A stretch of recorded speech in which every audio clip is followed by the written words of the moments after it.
I'm sitting on the floor of a half-finished villa in Playa del Carmen, my back against a wall that was supposed to be painted ocean blue by now. The contractors stopped showing up 3 weeks ago. There's no furniture, no water in the pipes, just my suitcase and a sleeping bag I bought at a liquidation sale. My phone keeps buzzing with overdraft notifications. I have $11,000 left in my account. 16 months ago, I had $240,000. The difference didn't disappear in some elaborate scheme. Nobody held a gun to my head. I made every decision myself. I wired every transfer. I signed every document.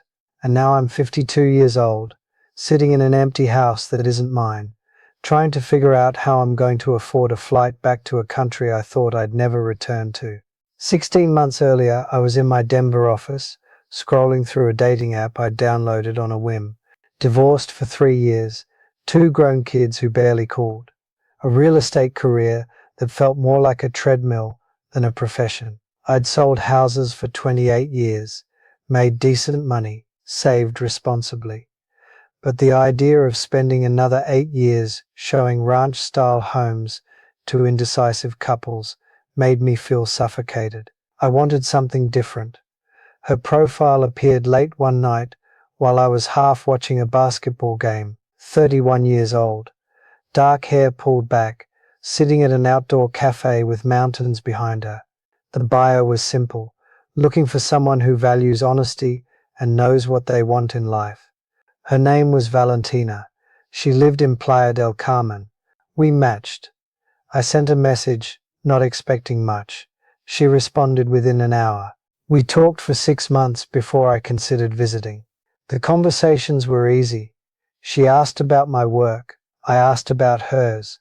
She managed a small vacation rental business, helped tourists find properties to rent. She was practical, straightforward, never asked for anything. When I mentioned I was tired of Denver winters, she didn't push. She just said, "You'd love it here. The weather is perfect. The cost of living is manageable. You could probably retire early if you wanted to." That sentence stayed with me. Retire early. I was 51. I had $280,000 saved. If I liquidated my retirement accounts and sold the condo I'd been renting out, I could easily clear $300,000. In Mexico, that money would stretch. I could live comfortably for decades. Maybe start a small business, something low stress, a guest house, a boutique hotel, something that gave me purpose without the grind. I didn't tell Valentina I was coming until I'd already booked the flight. The first time I saw her in person was at the Cancun airport. She was exactly like her photos. We spent 2 weeks together. She showed me the city, took me to places tourists didn't know about. We talked about the possibility of me moving there, not as a fantasy, as a real plan. On my last night before flying back, we sat on her balcony overlooking the street. She poured 2 glasses of wine and said something I'll never forget. "You know what I like about you? You're not running from something, you're running towards something. That's rare." The second time I felt completely sure about this decision was when she showed me a property listing 3 weeks after I'd returned to Denver. A small villa on the outskirts of Playa del Carmen. 3 bedrooms, high ceilings, a courtyard with space for a pool. The place needed work, but Valentina's cousin was selling it. Family discount, $95,000. In the States, a property like that would cost 3 times as much. We could renovate it together, turn it into a boutique guest house, rent out 2 rooms, live in the third, generate income, build something. She sent me photos. The bones were good, just cosmetic issues. I knew how to evaluate properties. The numbers made sense. I flew back to Denver and started the process. Sold the rental condo for $160,000. Liquidated my 401k. Took the penalty hit. Cleared another $80,000 after taxes. Total liquid assets, $240,000. More than enough to buy the villa, renovate it, and live comfortably while we got the guest house running. My kids thought I was having a midlife crisis. My ex-wife said I was being reckless. My business partner asked if I'd lost my mind, but I didn't care. For the first time in years, I felt like I was making a decision that was mine. By the time I returned to Mexico 3 months later, I had everything ready to wire. Valentina met me at the airport. This time it felt different. This time I wasn't visiting. I was staying. We drove straight to her cousin's office to finalize the villa purchase. He was older than I expected, maybe 60, wore a Guayabera shirt, an expensive watch, spoke decent English. The paperwork was in Spanish. I'd hired a lawyer to review it, but he worked with Valentina's family. Everyone seemed connected. Everyone assured me this was standard. In Mexico, the lawyer said, property transactions work differently. Foreigners can't own land directly near the coast. You need a bank trust, a fideicomiso, completely legal, completely safe. I nodded like I understood, but I didn't. The cousin smiled and slid a wire transfer form across the desk. Once this clears, the property is yours. We'll handle the trust paperwork. 2 weeks maximum. I wired $95,000 that afternoon from a bank branch in downtown Playa del Carmen. Watching that number disappear from my account felt heavier than I expected. But Valentina squeezed my hand and said, "This is it. This is our future." Her cousin shook my hand. "Congratulations. You just made a very smart investment." We moved into a rental apartment while waiting for the villa paperwork to finalize. Valentina said it would take a few weeks, maybe a month. Mexican bureaucracy is slow, she explained. Don't worry, it always works out.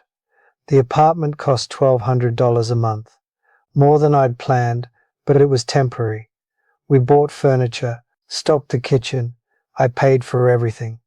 Valentina didn't ask for money directly. She just mentioned things casually. The landlord wants first and last month. The utility deposit is higher than expected. My car needs new tires to drive to the villa site. I said yes every time. What's another 500? Another 1,000? I had money. The first time I should have noticed something was wrong was when the 2-week timeline stretched to 6 weeks, then 8. I asked Valentina about it. She said her cousin was waiting on the bank trust documents. These things take time. Be patient. I wanted to trust the process, but I was a real estate professional. In the States, a cash deal could close in a week. When I suggested we visit the villa to start planning the renovation, Valentina hesitated. The current tenants haven't moved out yet. We need to wait. It didn't make sense, but I didn't push. 3 months after wiring the money, we finally got access to the villa. The place looked worse than the photos. Much worse. The courtyard was overgrown. The roof had visible damage. The plumbing was ancient. But Valentina walked through with excitement. "Can't you see it? Once we renovate, this place will be incredible." She was right. It had potential. We just needed contractors. Valentina said she knew people. Her brother-in-law ran a construction company. Family rates, quality work, fast timeline. I asked for an estimate. 3 days later, Valentina handed me a proposal. $78,000 for a complete renovation. New roof, new plumbing, new electrical, kitchen, bathrooms, paint, tile, everything. 4 months timeline. I hesitated. 78,000 was more than I'd planned. But Valentina pulled up comparisons. Other guest houses in the area. Nightly rates. Occupancy averages. Once we're finished, we can charge $150 per room per night. 2 rooms. Even at 60% occupancy, that's over $6,000 a month.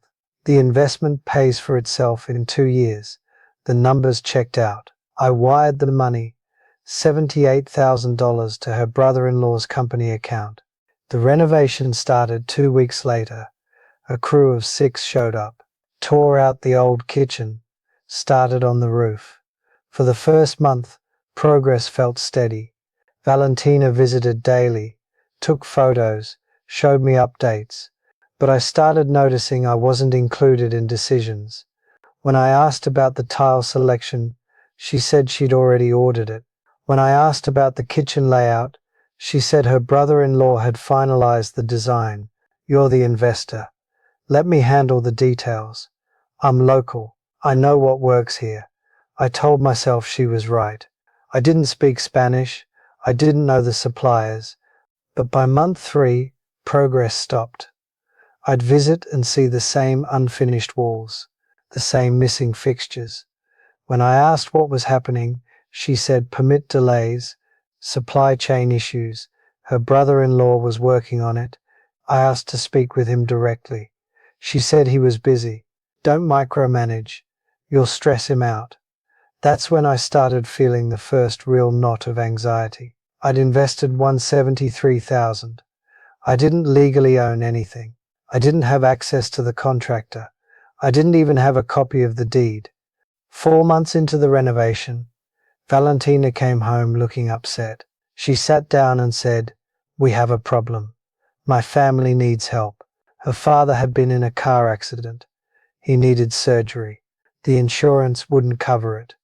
They needed $15,000. I stared at her. She nodded. I know it's a lot, but he could lose his leg. The hospital won't operate without payment up front. This is how it works here. I felt trapped. If I said no, I was the heartless foreigner. If I said yes, I was throwing more money into a situation I didn't understand. I said yes. Wired $15,000. She cried and hugged me. I'll never forget this. You're saving his life. That night, I couldn't sleep. I lay in bed doing math. 95 for the villa, 78 for renovation, 15 for her father, rent and living expenses, another 40,000. I'd spent 228,000 in 6 months.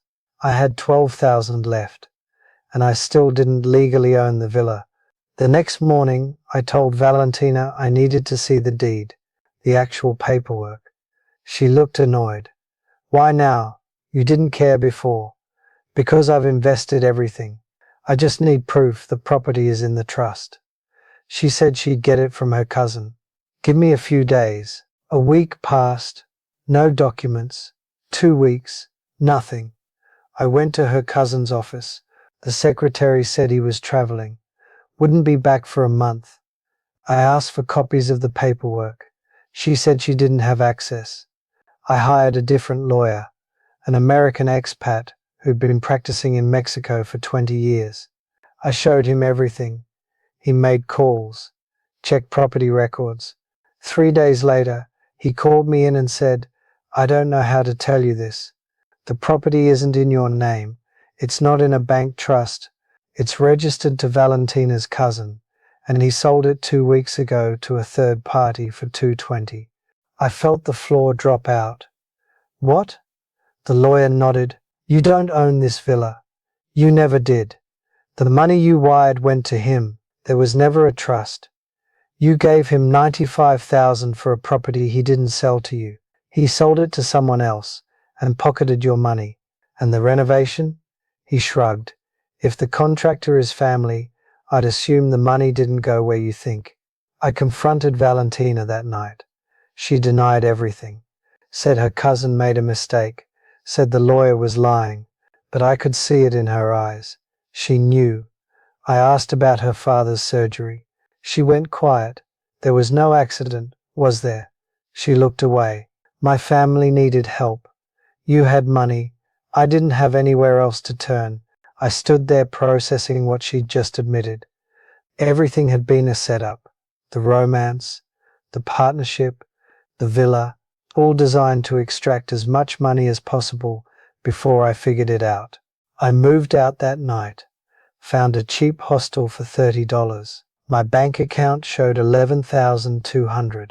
I'd lost $228 in 16 months. I couldn't afford a flight back. Couldn't afford a lawyer to fight this. Valentina stopped answering. Her cousin disappeared.